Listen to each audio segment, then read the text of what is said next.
on time here.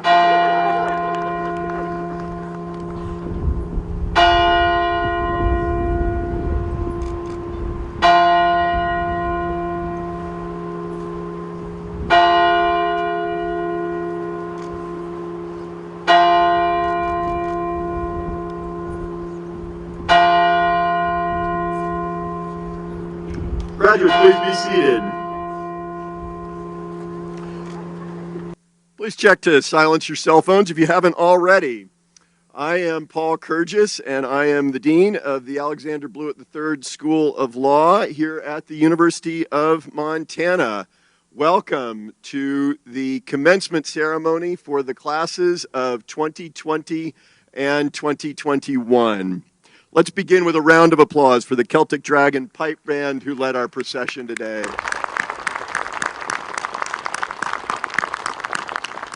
It is so wonderful to be able to actually welcome you here after 14 months of Zoom meetings and webinars in which I said over and over how much I'm looking forward to welcoming people back to this beautiful campus. And this is a really special day for us.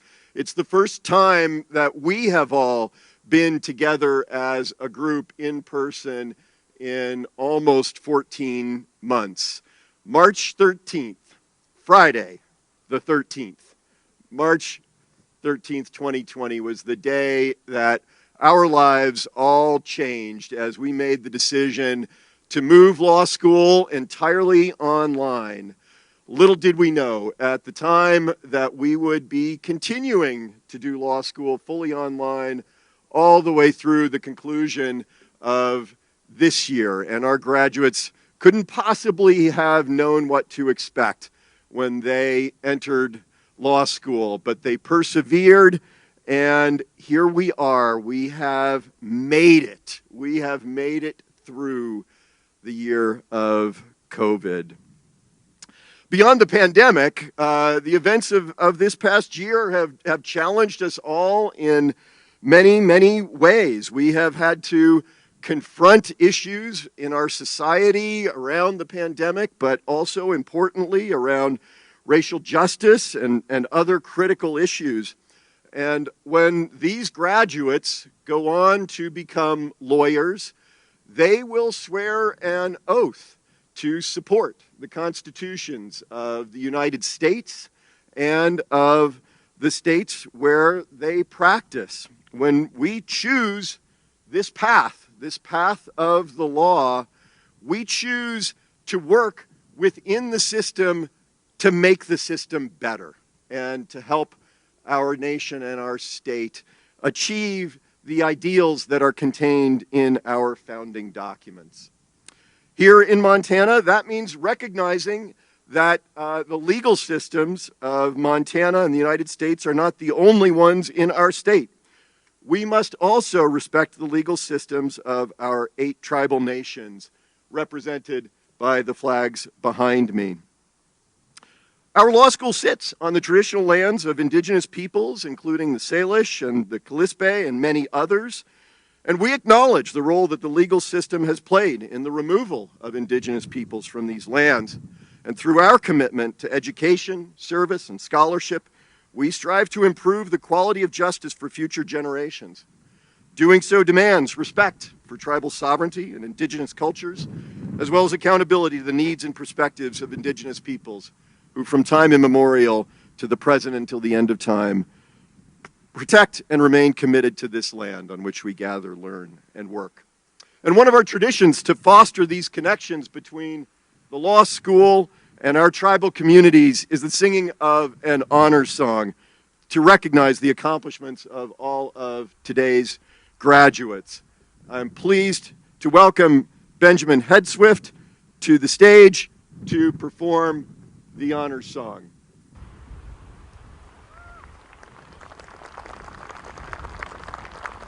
Please stand.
Thank you.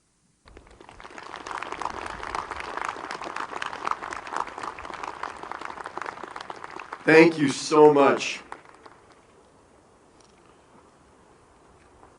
At this time, I'd like to introduce the members of our stage party. Everyone, please be seated. From your left to right, our Student Services Associate, Linda Hoover. Law Mom. Cliff Edwards, class of '74, and our commencement speaker today. The President of the University of Montana, Seth Bodner.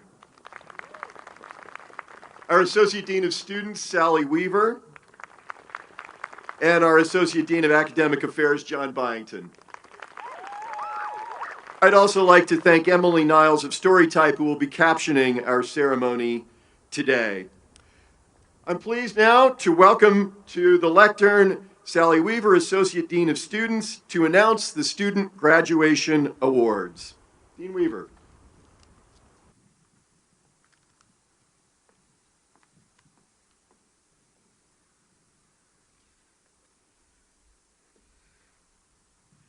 Good chilly morning.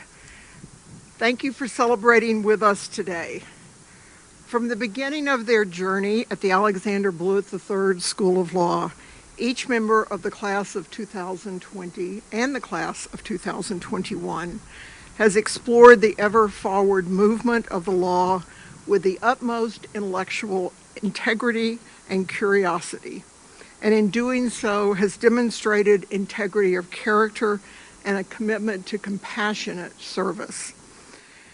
Today we celebrate and express gratitude to each of these students for their hard work and commitment to your law school career, your classmates, the legal profession, this community, and the world outside our community. And yes, to caring for yourselves, your families, and each other during a global pandemic. The law school is better because of your presence here. Awards to students of the class of 2020 were presented last spring and are listed in their graduation program. Much gratitude to all. They helped us keep our mission and values in clear focus. It is my honor today to share with you the names of those in the class of 2021 who have exemplified the characteristics that imbue the terms counselor and advocate with the noblest of purpose and intention. As I read the names of the award recipients, I ask each recipient to stand. It would be great if you would hold your applause until the very end, when I will ask all award winners to stand, but if you just can't stand to wait, go for it. John Aker, a beloved graduate and law professor at the University of Montana, sadly died at the early age of 37. The John Aker Award was established by his classmates to recognize outstanding achievement. I am confident that Professor Aker would have been privileged to know and teach Demetrius Solikidis. I know you can't stand it.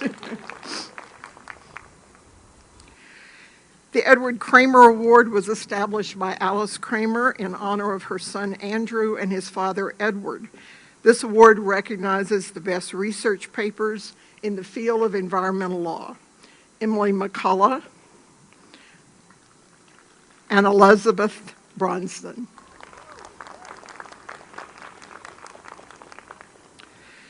The Dean's Award is given each year in recognition of outstanding student leadership. This year, we are pleased to recognize Hannah Wilstein.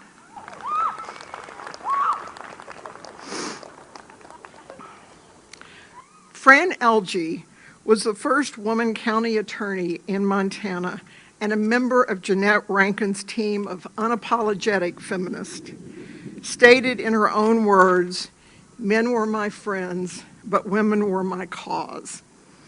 In recognition of demonstrated commitment to human equality, and in this case, their support of and collaboration with each other in furtherance of that commitment, the Fran Lg Award this year is shared by Erin McGarvey and Joy Barber.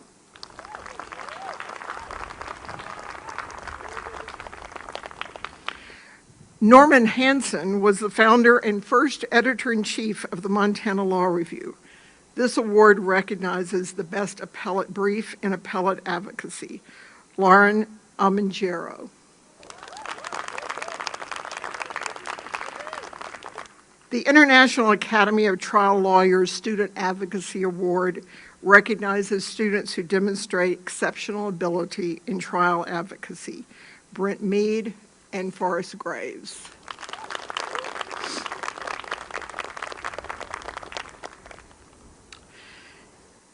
Edie McClure founded the Indian Law section of the State Bar of Montana, and often without recognition, committed herself to protecting the rights of Indian people and their tribes.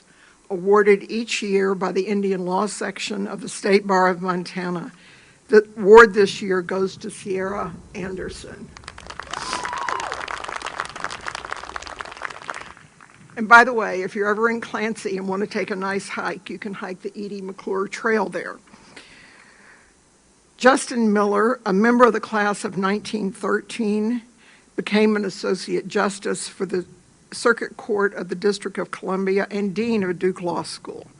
The Justin Miller Award recognizes outstanding leadership of the Montana Law Review. Demetrius Salakidis and Joseph Grisham.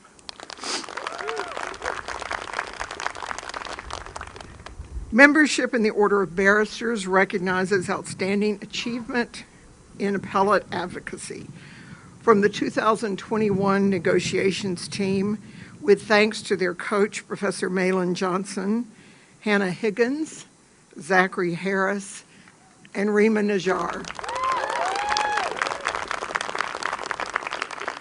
From the 2020 PACE Environmental Moot Court Trial Team, with thanks to their coach, Professor Rebecca Smith, Elizabeth Bronston, and Colin Taylor.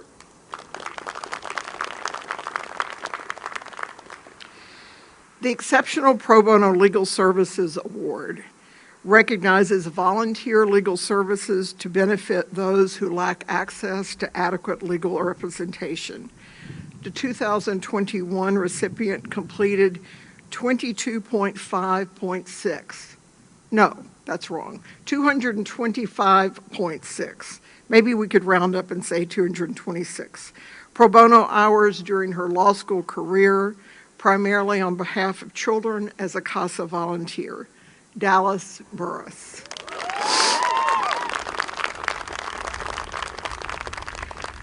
And by the way, the classes of 2020 and 2021 devoted a total of more than 5,000 hours to pro bono legal services.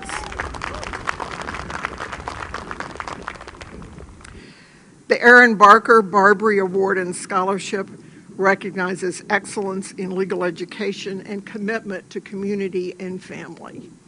Joseph Grisham.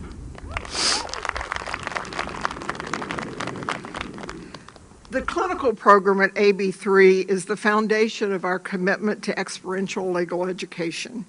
AB3 was the first, and for many years, the only law school in the country to require clinical education as part of its curriculum. A few latecomers have finally recognized the wisdom of this approach. With gratitude to our clinical faculty and the many Montana lawyers who serve as supervising attorneys for our clinics, we recognize the following students for excellence in our clinical programs. The Emmett Anglin Award recognizes a student who exemplifies dedication and commitment to the needs of low-income people. Jay Dutcher. The Paul Raftery Memorial Award recognizes exceptional dedication and diligence in the student's approach to their clinical work. Emily McCullough. The Growth Mindset Award celebrates a student who demonstrated significant growth in competence in a clinical law placement. Lindsay Whalen.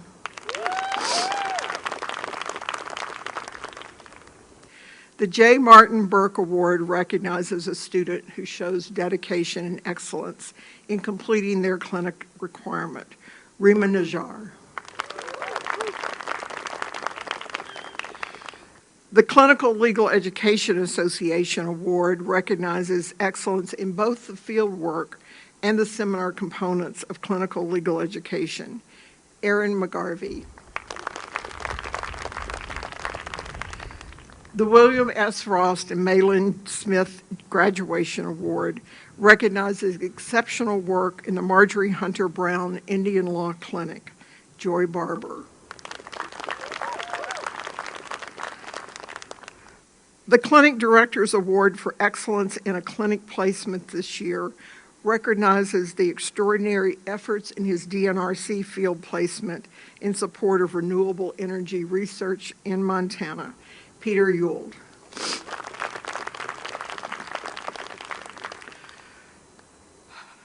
I now have the privilege of announcing the outstanding law student from the class of 2021. Nominated by the 3L class, those who have walked this path with you since your first day as an AB3 student. Selected by the 2L class, those who followed you, to whom you extended a helping hand and a strong shoulder. Frankly, I can think of no greater honor. Fierce advocacy is clearly in her DNA. AB3 first experienced that advocacy in her leadership role with ASUM, the Associated Students at the University of Montana. From the preservation of campus child care resources to the creation of transitional housing for survivors of domestic violence, to pay raises for teaching and research assistants, her effective advocacy brought vast improvements to the lives of UM students. In her 1L year at AB3, she was a brave, but at least initially, silent survivor of the horrific experiences of domestic violence. In her 2L year, she claimed her voice on behalf of other survivors, creating a confidential survivors group as a safe space for survivors to share their lived experiences. By her 3L year, she had taken another giant leap forward, from support of survivors to education and advocacy in the law school community and beyond. And now she begins her professional career as a legal advocate, providing effective and client-centered legal representation and advocacy to survivors of sexual assault and domestic violence.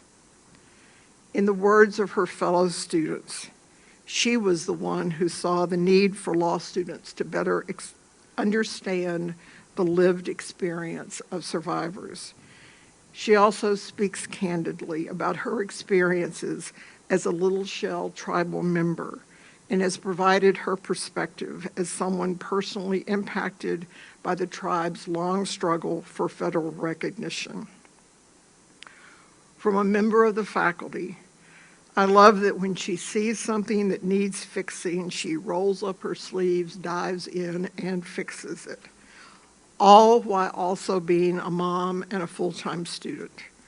Her efforts have been so important to so many. I know she's going to do the same in the years to come.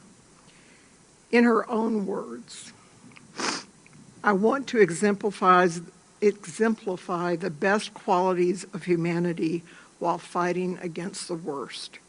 My experience doesn't define who I am. It brings clarity to who I am supposed to be. From broken and terrified victim, to strong and powerful survivor, to compassionate and fierce advocate, lawyer, mom, proud Little Shell tribal member, social justice warrior, fierce advocate. We're expecting great things from you, Sierra Anderson, the outstanding student of the class of 2021.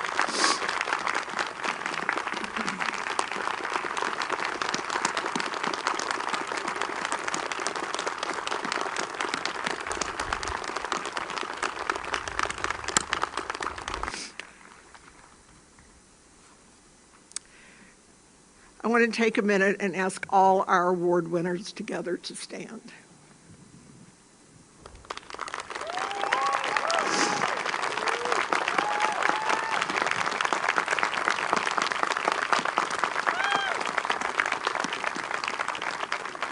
Thank you all.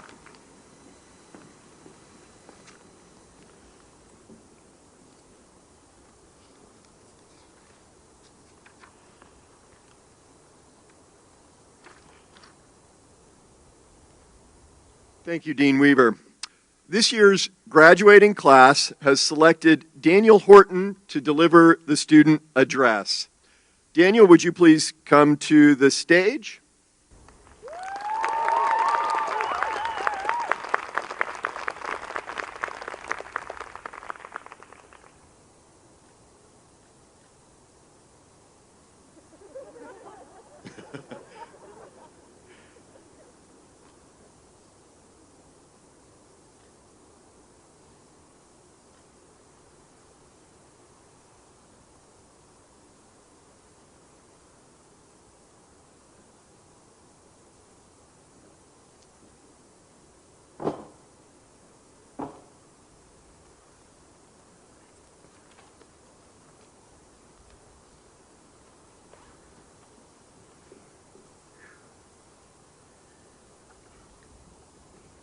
I made a little edits.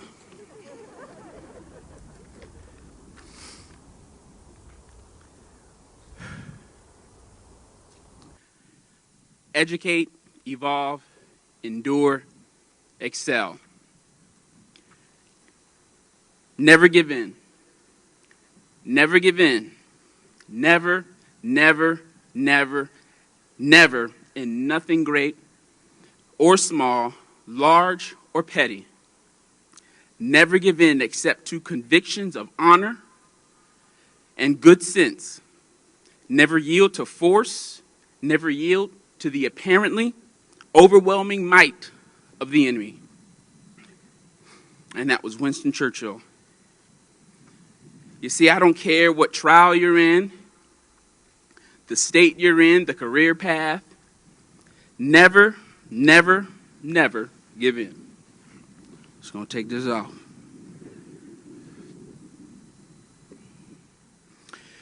We studied hard, fought too long, lost, grayed, or dyed too much hair, and invested too much into ourselves, or in ourselves, to give in. As evidenced by our actions during the pandemic, specifically the JD candidates, your strength and perseverance showed. I don't care if you ran, rolled, walked, or clawed your way to the finish line, you made it. And that's something to celebrate. So let's celebrate. But you still got the bar to pass, so we won't celebrate too much. Law school, the gift that keeps on giving. I want to thank the class of 2021 for voting me as your class speaker. It's truly an honor, and I've enjoyed all our moments together, even the Zoom ones. But it's been an amazing journey, and there's no better place to live while attending law school than Montana and the Missoula area. I mean, it's been great, it's been kind. Even the deer. I knew I no longer lived in the Sun Belt when I saw a deer wait at the crosswalk, signal to me that they were getting ready to pass. And so, of course, I obliged. And I know I'm also spoiled from my San Diego days when I say that the reserve street traffic here is unbearable.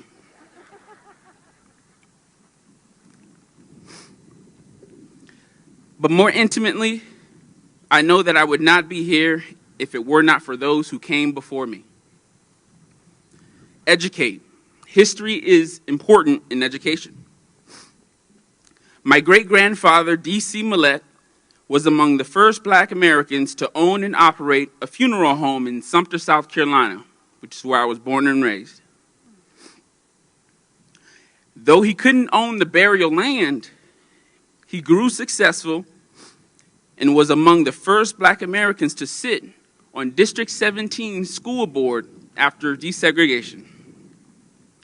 And on my father's side, his mother and father, my grandparents, attended Scotch Branch High School and Liberty Hill AME Church, which facilitated meetings that led to Briggs v. Elliott, a U.S. Supreme Court case challenging school segregation in Somerton, South Carolina. It was the first of the 5 cases combined to make Brown v. Board of Education. And as a result of that case, school segregation laws in South Carolina were deemed unconstitutional. And in the same family, there's love of country. My great-grandfather, grandfather, father, and uncle served their country over time in World War II, in Vietnam War, Korea, and both Gulf Wars. And now my brother, who served in Afghanistan earlier this year and currently Iraq.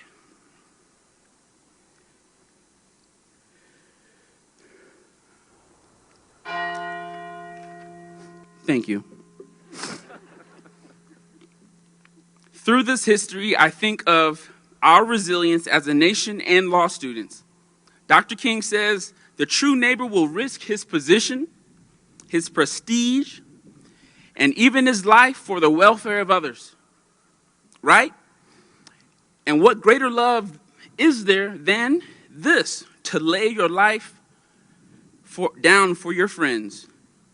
For all those who have served and are serving in our military, thank you. And for our parents, spouses-to-be, family, and confidants, we thank you for your resilience as we conquered law school. Let's give them a hand praise for all that they've done during this time.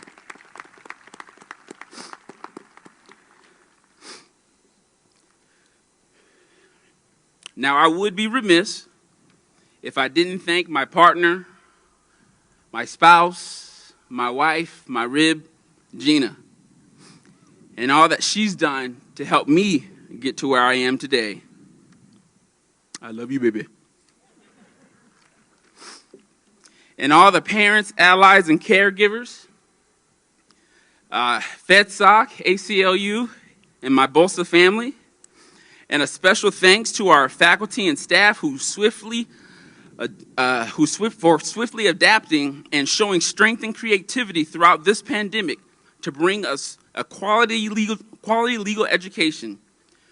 Those top hat questions, those neighbor calls, those clips from the Office TV show. And I can still hear Professor Weaver asking, what's the first analysis in a contracts essay question? Common law or UCC.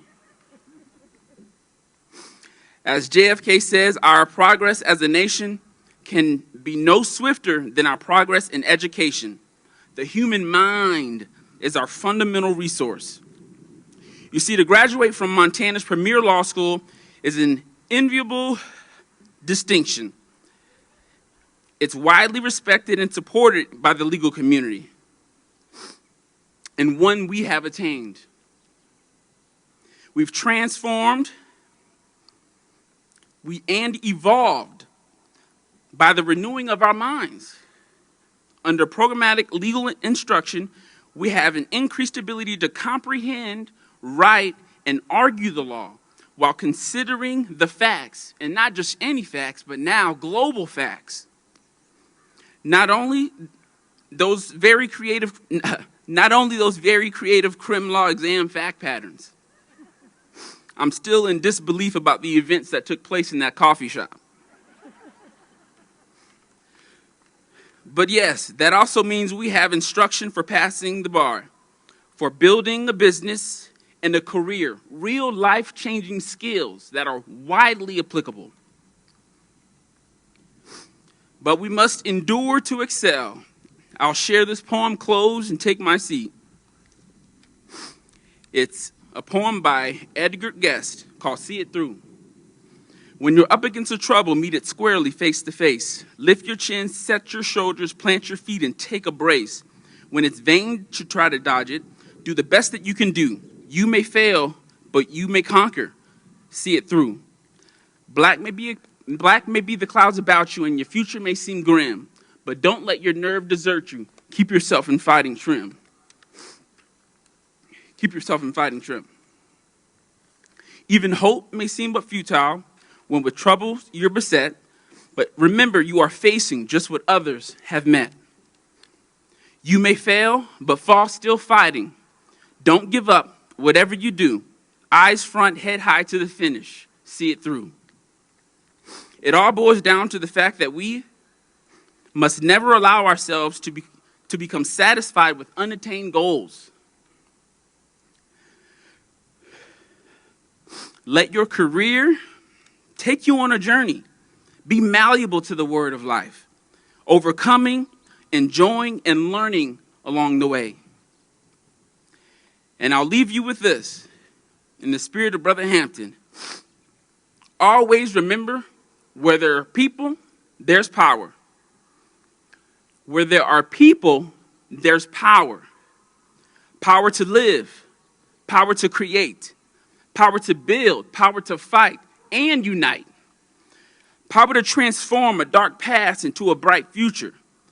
Power to inspire, to give, heal, save. And power for forgiveness, change, and love.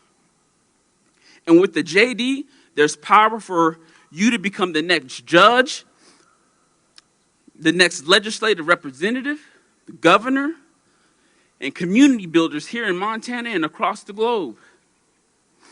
You see, this power, like your education, cannot be taken from you. It's everlasting power. As I paraphrase former Secretary Rice, she said it best. With your education, your JD, you now have the power to change the world and your place in it. Congratulations, class of 2020 and 2021. You deserve this. Now go forth and excel and forget not the relationships here.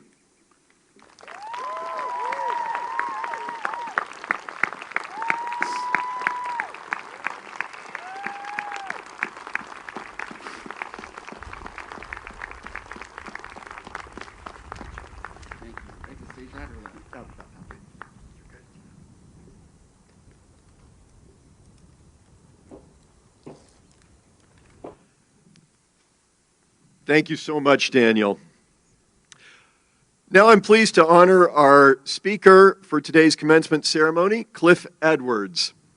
Cliff is a 1974 graduate of the University of Montana School of Law, having graduated from Denton High School before then and gone on to Carroll College.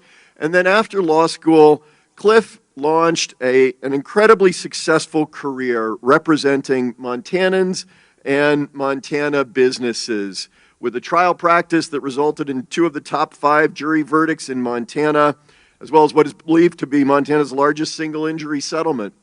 But Cliff has an influence far beyond our state. In 2019, Cliff became president of the International Academy of Trial Lawyers, an organization that admits just 500 lawyers from the United States and 150 trial lawyers from other countries across the globe. Cliff was the very first president in 67 years of this organization from any of the 10 North Central and Northwest United States. And because of the pandemic, Cliff also has the distinction of being the only president in the history of the organization to serve for 2 terms. He just recently turned over the gavel to return full-time to his practice. Please join me in welcoming Cliff Edwards.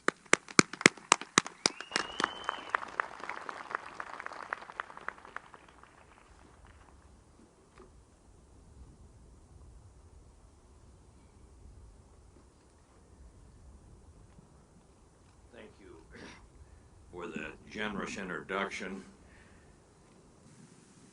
I spent a lot of time coming up with my title for your address this morning, graduates, and I want to read it to you because I'm kind of proud of it. The COVID Contagion Commencement Address to the 2020 and 2021 Blewett Law School graduates at the University of Montana, May 8th, 2021. Good morning. President Bodner, Dean Kurgis, all the faculty and staff of the Blewett Law School here at the University of Montana, and in particular, you 141 COVID Contagion 20 and 21 graduates, together with your families and your friends that have gathered to share this special day with you. You COVID Contagion graduates are truly history makers. In the 110-year history of this storied law school that began right over there in that elegant old building, the Jeanette Rankin building, you have emerged intact and triumphant from the dark cloud of pandemic that 15 months ago ensnared all of us, snapping shut like a bear trap, capturing the lives we knew. May it now be that you are both the first and the last Contagion graduating law classes here on the shores of the Clark Fork River for the next 110 years.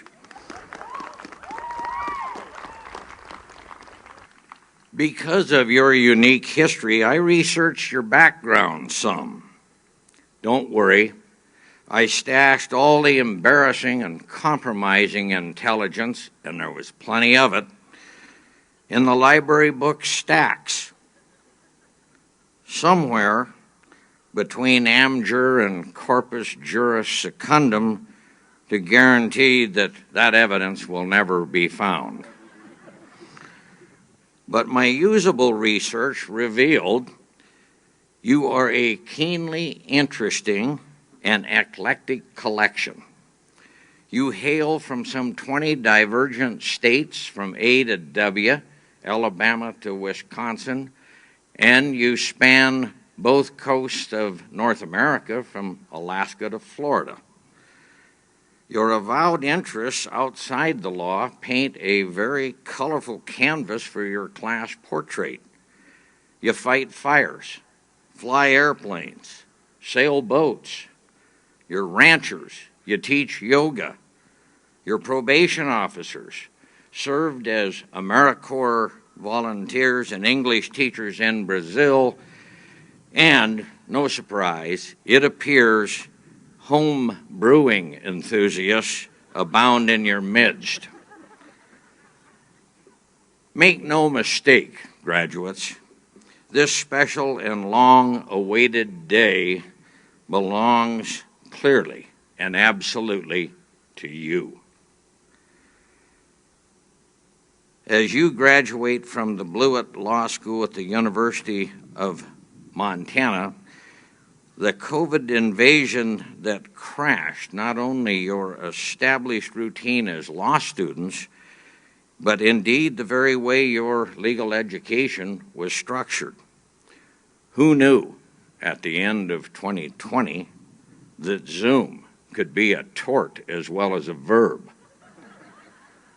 Who knew it was perfectly proper to attend law school classes dressed only in your underwear? Dean Kurgis did point out to me, and I just heard him say, most of all of you and your professors haven't laid eyes on one another face to face for about 15 months, other than looking at each other's faces all crunched into 1-inch square boxes on a computer screen. It is a noteworthy accomplishment that you law students and your faculty transitioned a traditional law school experience into the Zoom education, complete with cameras and microphones, punctuated with outbursts from both faculty and students. You're on mute.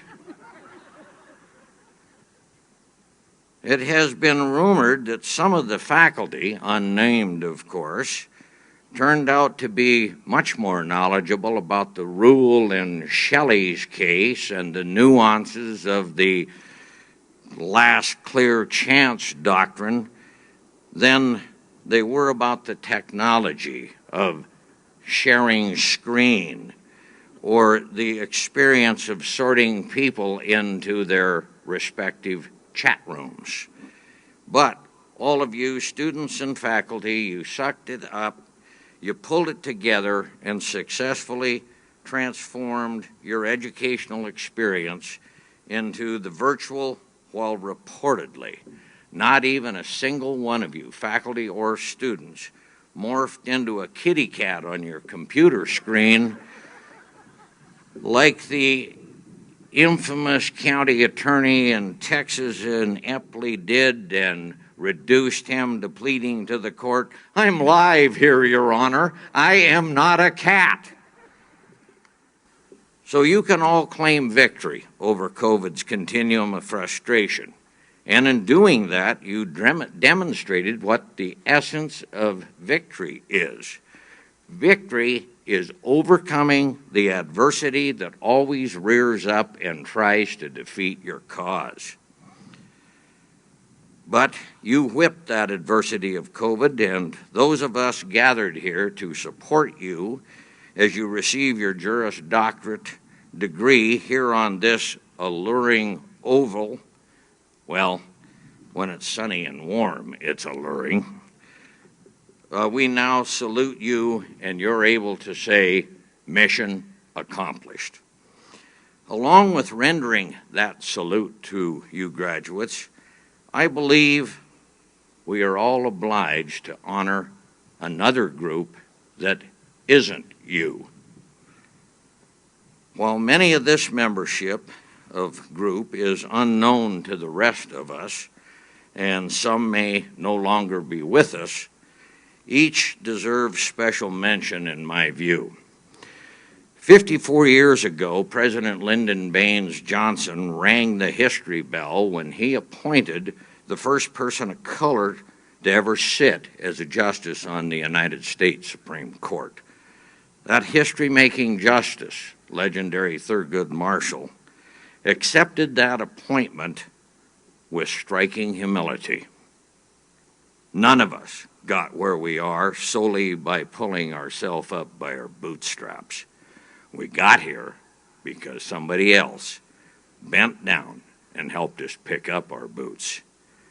Well, none of you got here strictly on your own either. Along your trail to today's ceremony, somewhere, someone saw something worthy in each one of you. That caused them to go out of their way and bend down and help you get to this finish line today. don't you agree that we ought to make special recognition to all of those people for all of you by observing a moment of silence?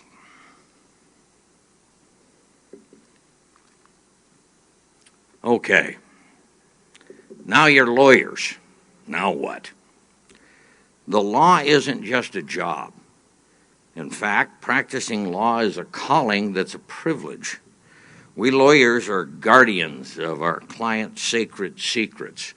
Secrets often revealed to us at a time when our clients are mired in the lowest and most desperate situations of their lives. They entrust their secrets to us. They trust that we can do something to help them. So, we lawyers, as our clients' last hope in most instances, must carefully assemble the facts, marshal the law to those facts, and then vigorously advocate for our clients, all within the guardrails of ethics, honesty, and the rules of procedure and evidence. Being a lawyer also carries obligations.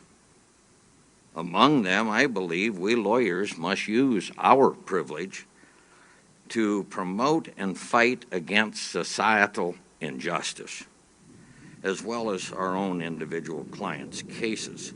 Societal injustice, be it unequal or even no access to justice through discrimination, predatory laws, deserve your attention and effort from time to time, regardless of whether you get paid for it. I think you need to do that because the privilege of being a lawyer carries corresponding responsibilities. Non-monetary rewards that you will get from that kind of work oftentimes are most enriching. Practicing law presents opportunities for you to promote the rights of the downtrodden against the powerful that trample them down. Conversely, the law also presents opportunities to represent the more powerful when the pseudo-downtrodden attempt to cheat, deceive, or swindle the more powerful entity. After all, justice is due to everyone, regardless of status, low or high. The law can be frustrating. The law can be brutally wrong, but it invites innovation that can change the law with creativity and old-fashioned hard work. Just because the law has always been settled that way doesn't mean the law shouldn't and can't be changed to make right what was settled wrong a long time ago. That process is the heart of vigorous advocacy, the uphill battle to change the law, when successful, may be the most invigorating part of advocacy. The law is also a tool that can fix unfairness when fairness has been denied, especially to various groups in society, mired in poverty, discriminated against on the basis of skin color, ethnic origins, and a long litany of other excuses used to discriminate against our fellow human beings. We have a duty to use the law as a fairness tool during our career. As you all breeze through this coming bar exam, and I know you'll all ace that exercise, you will soon be called to the bar. You will be called upon to swear an oath to support, protect, and defend the Constitution both of the United States of America and Montana, or what other state you choose to practice in. Be sure you know and respect the contents of those constitutions, because they hold the key to the rule of law. The rule of law is the foundation of any civil society and the foundation to a functioning democracy. It is clear that one of the core functions of any organized practicing bar association is contained in the words of the mission statement to my cherished International Academy of Trial Lawyers. Our small group has members from the United States and Canada and Ireland and Israel and Switzerland, North Africa, New Zealand, to name a few of the 40 countries other than the U.S. And our mission statement directs all of we members around the globe to protect, preserve, and expand the rule of law in our own states, countries, and the world itself. Integral to the proper function and the continuing existence of the rule of law is an independent judiciary. It has been well said that the rule of law is the fabric of democracy. It has equally been well said that an independent judiciary is the loom that weaves that fabric into a tapestry of a functioning and continuing democracy. Both the United States and Montana constitutions provide three separate, equal, and independent branches of government structured to provide a dynamic set of checks and balances to maintain the rule of law. Founder James Madison wrote in Federalist 51 back in February of 1788 a warning that consolidating the power of any one branch into either or both of the other branches' power becomes, in his words, justly the definition of tyranny.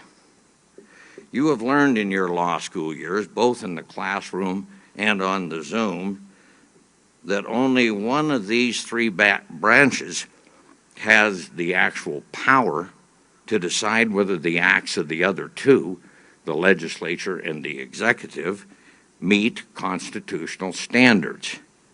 Barbary v. Madison settled that question way back in 1803. And yes, Madison, the defendant, authored Federalist 51.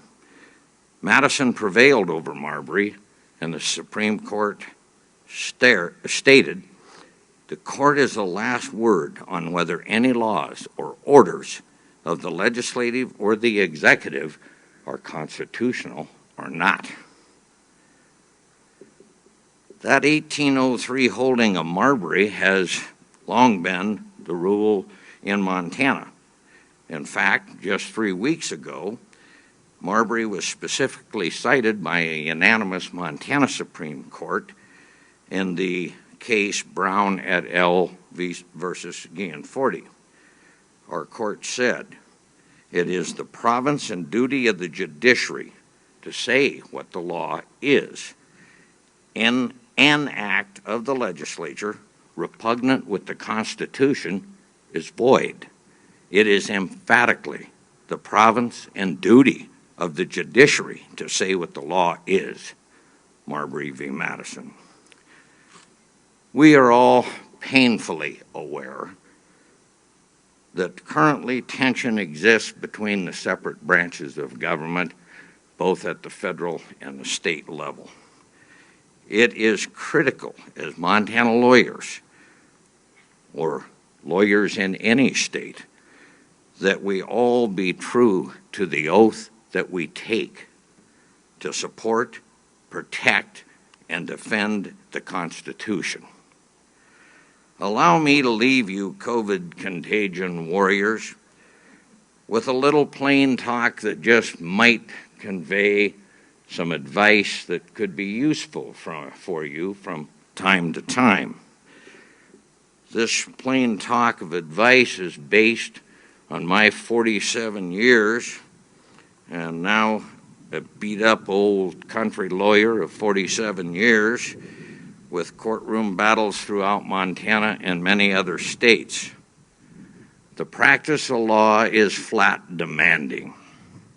It comes with plenty of stress and pressure.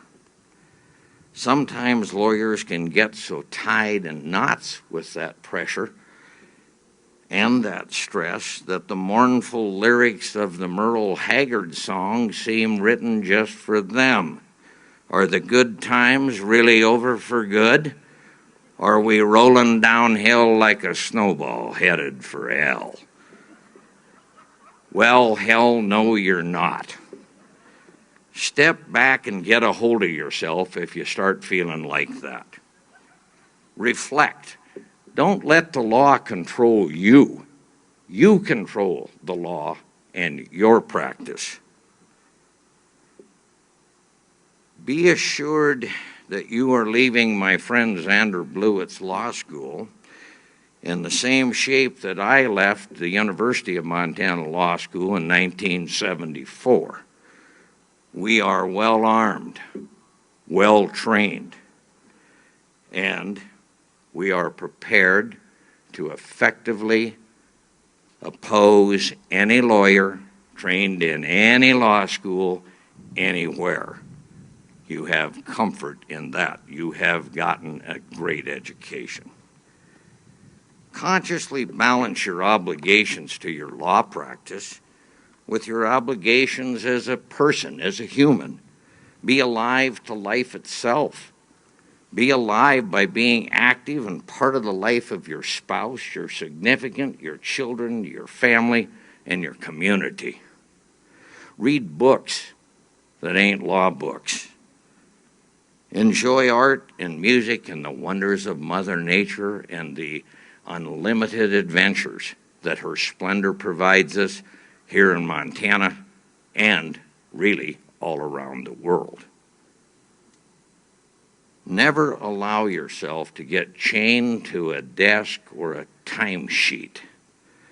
If you find yourself in a position where you hate getting out of bed in the morning to go face your job, then, and you have gotten depressed and sad and maybe you're self-medicating too much, immediately consult the teachings of the revered philosopher of law, Kenny Rogers. Know when to hold 'em, know when to fold 'em, know when to walk away, and know when to run.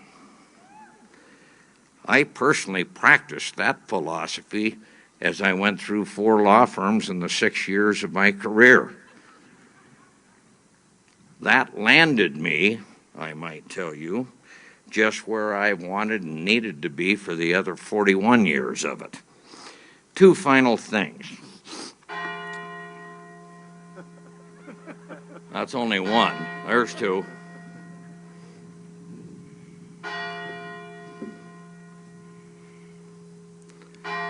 And I have been gonged before.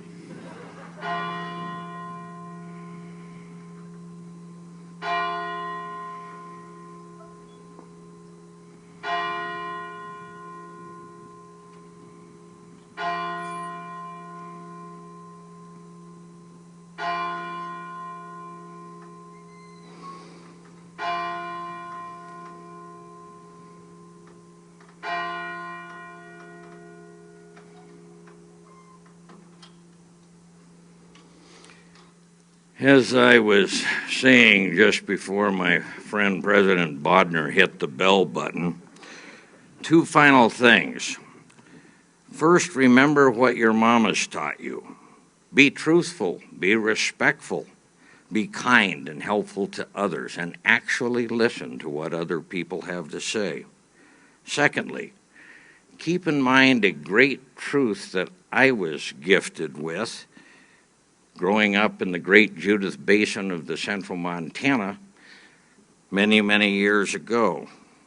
I was taught this by a crippled old cowboy who said, "Values and success, son, ain't often nor always found in the same corral." Keep your values. Stay true to your values. You will find actual success comes when you are true to your values. And now, congratulations. I wish each and every one of you every success in what I am certain, is going to be an amazing career in this amazing thing we call the practice of law. Congratulations.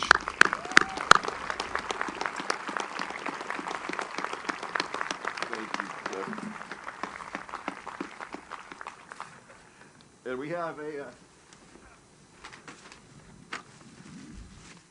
Cliff, we've got a nice gift for you, which is particularly appropriate today because it is a beautiful Pendleton Glacier Park blanket that we will give you after the ceremony.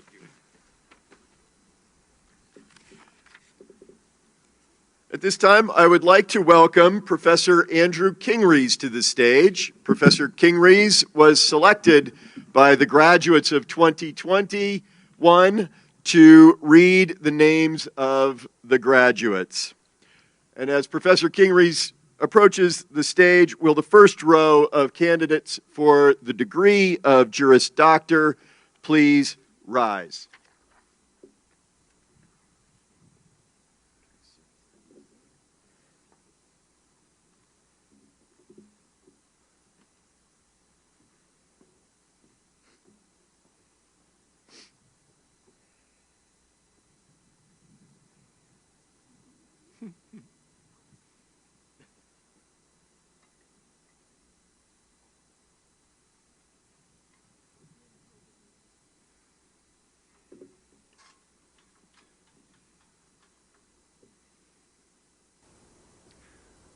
Dustin Allen.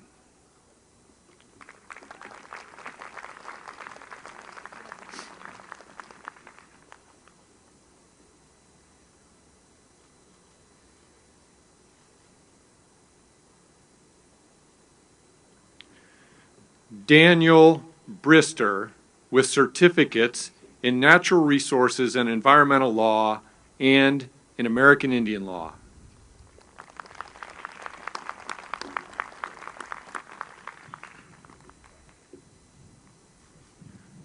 Kara Comstock.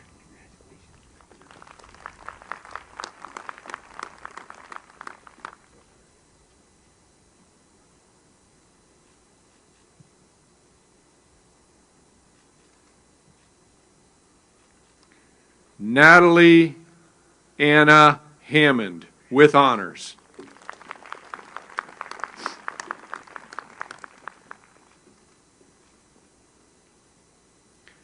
Adam Johnson, with honors and pro bono honors.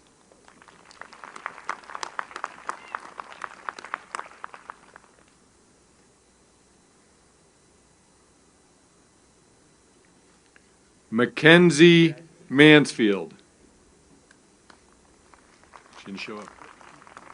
Josie M. Ray.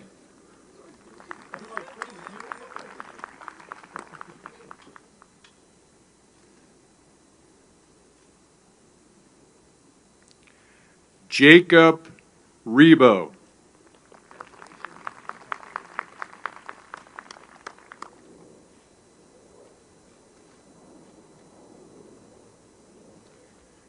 Anna Elisa Royam.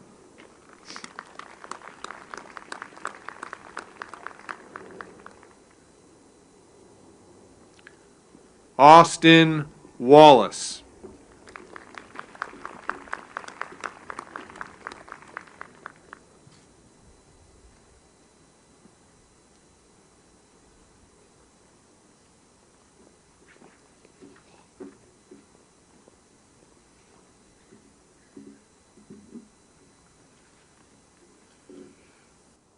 And now I'd like to welcome the graduates of the class of 2021.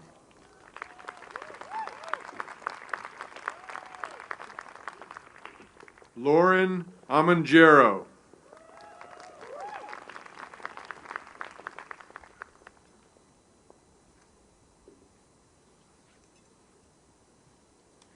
Sierra Anderson, with pro bono honors.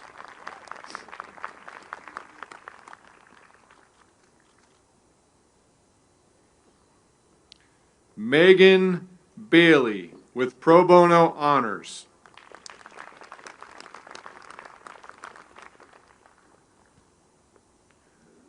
Joy Elizabeth Barber with high honors and a certificate in American Indian Law.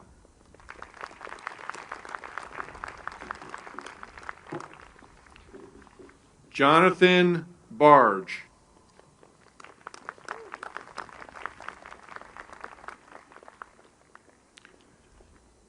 Suzanne Marie Barnes.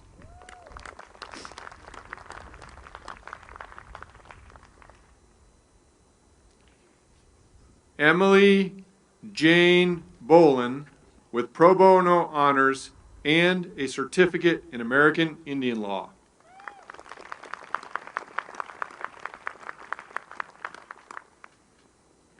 Seth T. Bonilla with a certificate in American Indian Law.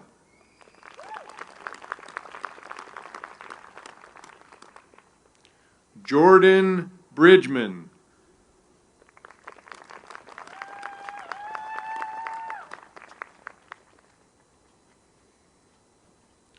Gabrielle Renee Brewer.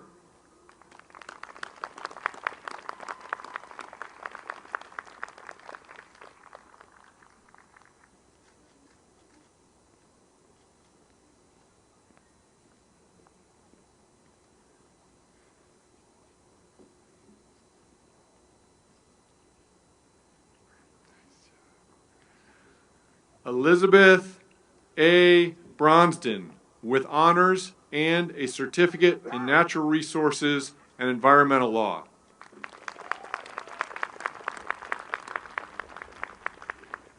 Dallas Lacey Burris with pro bono honors.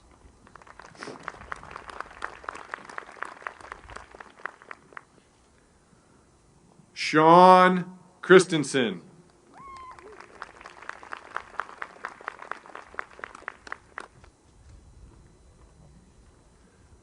Kyler Clifton.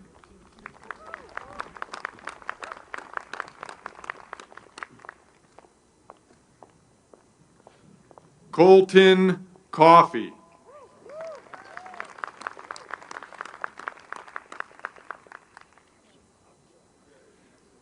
Shelby Dana.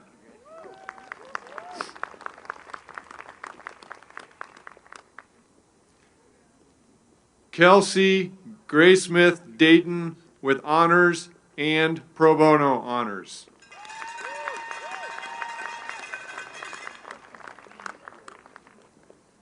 Shay Dowell.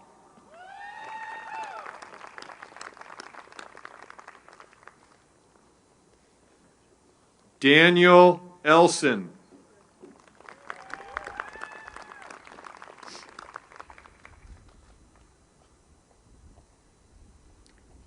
Emerson Knut Engstrom.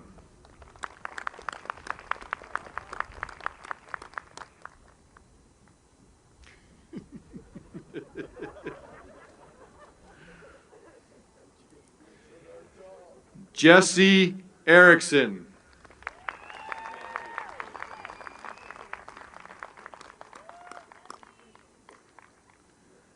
Lindsay Michael Garpstead.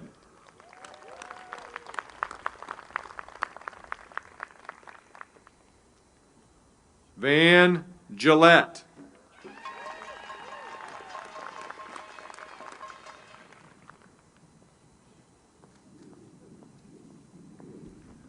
Derek Graves.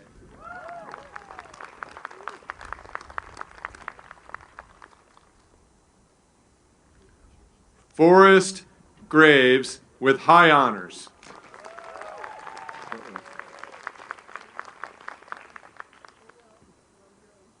Joseph Edward Gresham with pro bono honors.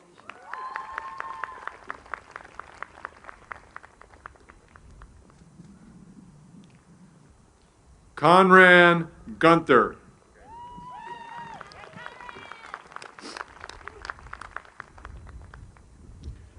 Zachary J. Harris.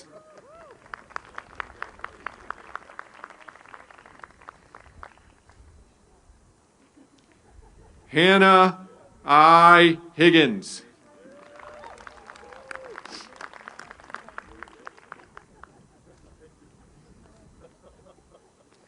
Daniel Horton.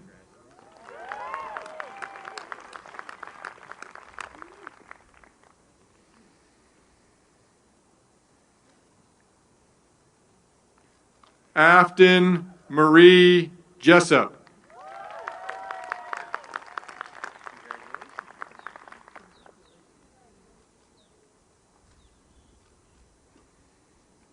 Mariah Johnson.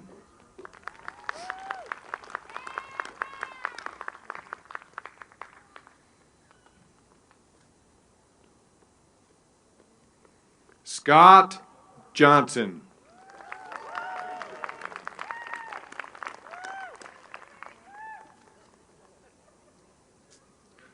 Robert Joseph Jokey.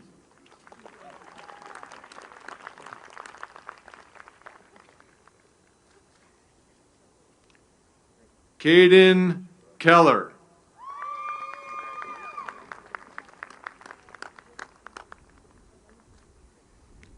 Harrison Kurth.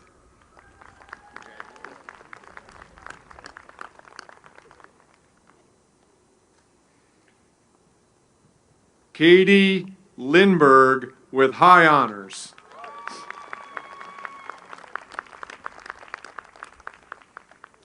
Taylor Lynn Lindsay.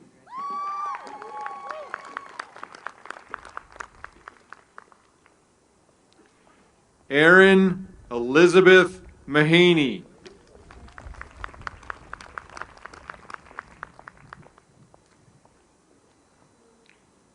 Emily McCullough with pro bono honors.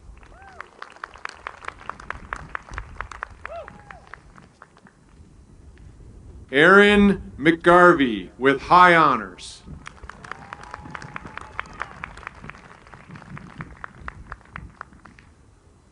Brent Mead with honors.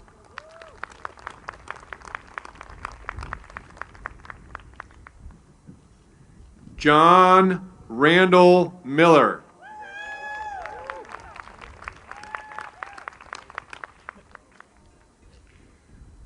Lindsay Ann Molyneux with honors.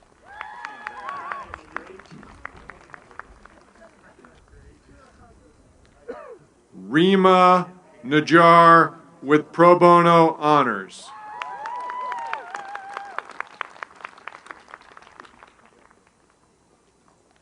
Cassandra Lynn Nelson.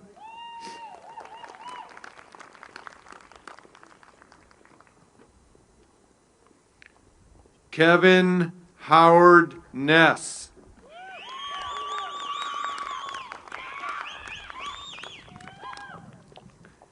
Edward O'Donnell.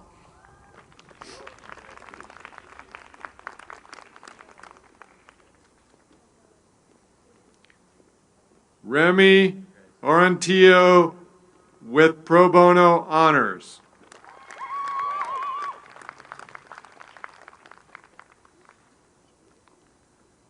Sarah Marie Polakovich with honors and pro bono honors.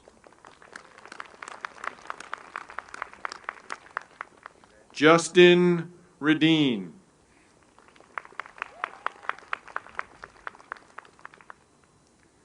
Anthony Reed.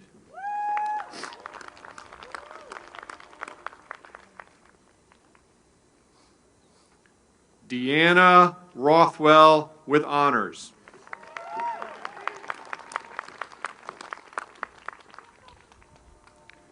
Shane Kyle St. Ange.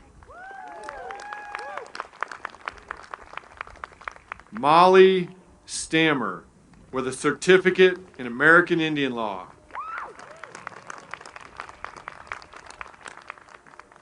Colin Taylor with honors.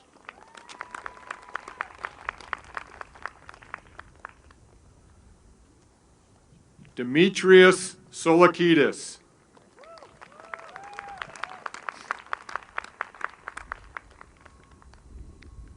Rachel Wagner with honors.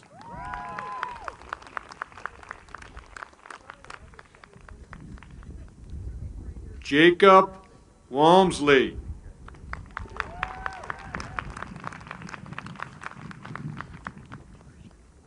Sarah Wierstra.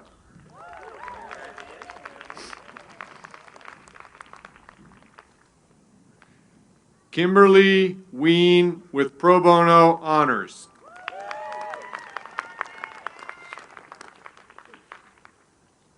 Amethyst Western.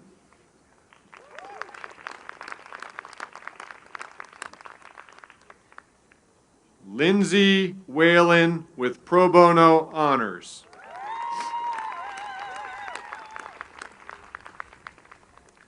Conlon White with certificates in American Indian law and in natural resources and environmental law and with pro bono honors.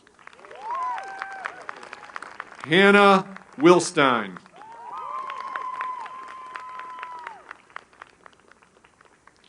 Peter Yuld with honors.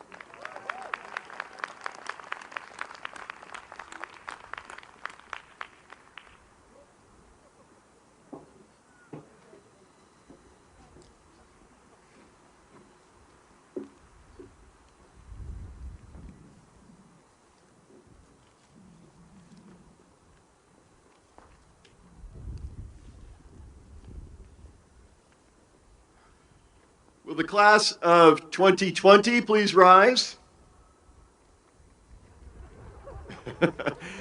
And will the class of 2021 please rise? President Bodner, on behalf of the faculty of the Alexander Blewett III School of Law at the University of Montana, I am pleased to present these candidates for the Juris Doctor degree. Thank you, Dean Kurgis. By virtue of the authority of the Regents of Montana University System, and upon the recommendation of the faculty, I conferred the Juris Doctor degrees upon those of you who have successfully completed all the requirements. Let us recognize these successful candidates.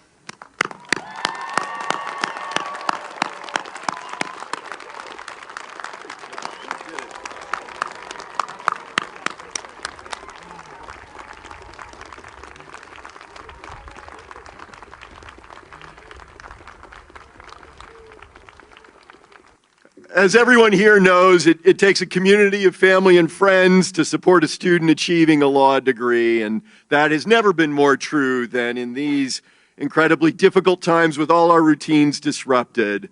Our family and friends with us today in the audience have been there when we needed them for whatever it might be, financial support, encouragement, to provide child care, just to listen.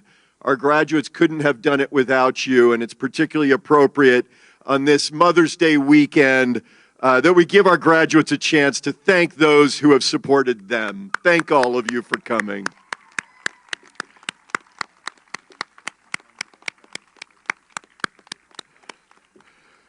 And I'd like to take a moment before we adjourn to recognize the faculty and staff here. This has been a collective effort to do Zoom Law School, COVID contagion law school, as Cliff described it.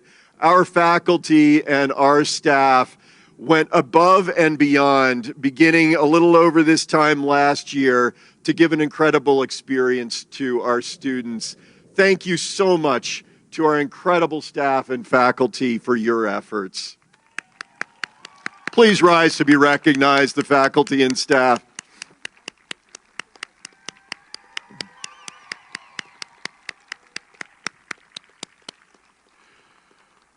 All right, we're all cold. We did the good part of this, so let's get on with it. I just want to say thank you all so much for coming. It is wonderful to see you, and this is truly a commencement. It is a commencement into a new time for all of us. Thank you for coming. Congratulations. graduates of the classes of 2020 and 21.